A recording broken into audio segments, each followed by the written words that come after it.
speckers, and welcome to my backyard. Today I'm going to show you the tomato plant that we have in my yard here. I'm just going to walk over here with you because we're talking about sexual reproduction in plants and how flowers have all of the necessary parts to be able to produce fruit, which will eventually have seeds in them and so on. Anyway, I want to show you this tomato plant. We did not grow this from seed. We actually bought this at, I think it was Kent Building Supplies. It was very small, but we put it in our backyard here. It's actually just in a pot. We didn't put it right into the ground, but it's grown abundantly. We're going to have a look at this branch right here off of the tomato plant. And I'm picking this one because you can see all sorts of different stages of growth here.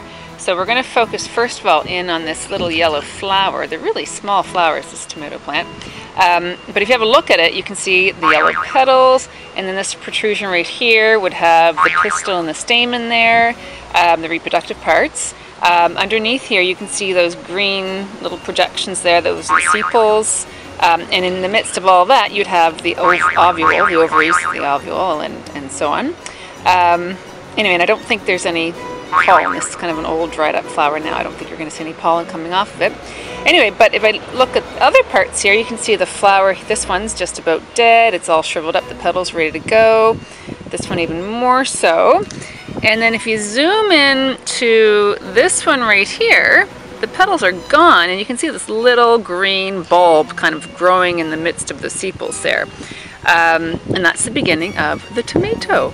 And then I could keep going on this little branch. Look at that one. It's a little bigger and bigger. And then just check this out. So as we give it some time, it's getting even larger. Now this plant, these are cherry tomatoes, so they're not going to be big, huge ones that you'd slice for your sandwiches.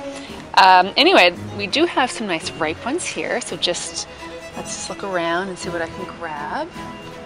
Oh, look at that. Oh, I like that. Look at this one right here. I'm going to pick this tomato. This looks like it's just about ripe. So you can see it's grown out here. We've got the sepal still in place, and I'm going to pull it right off. Oh, in fact, normally you might see a tomato like that. So that's where it's attached to the plant. And so you pull that off.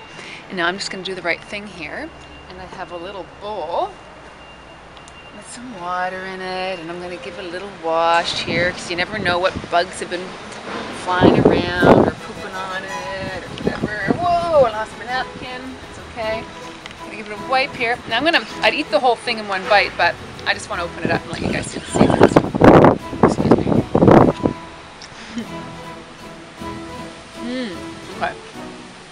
There you go. Yummy. So there are the seeds. So there we go. The process would start all over again from there. Plant some of these tomato seeds and we can start the whole life cycle all over. So that's my little demo here of tomato plants.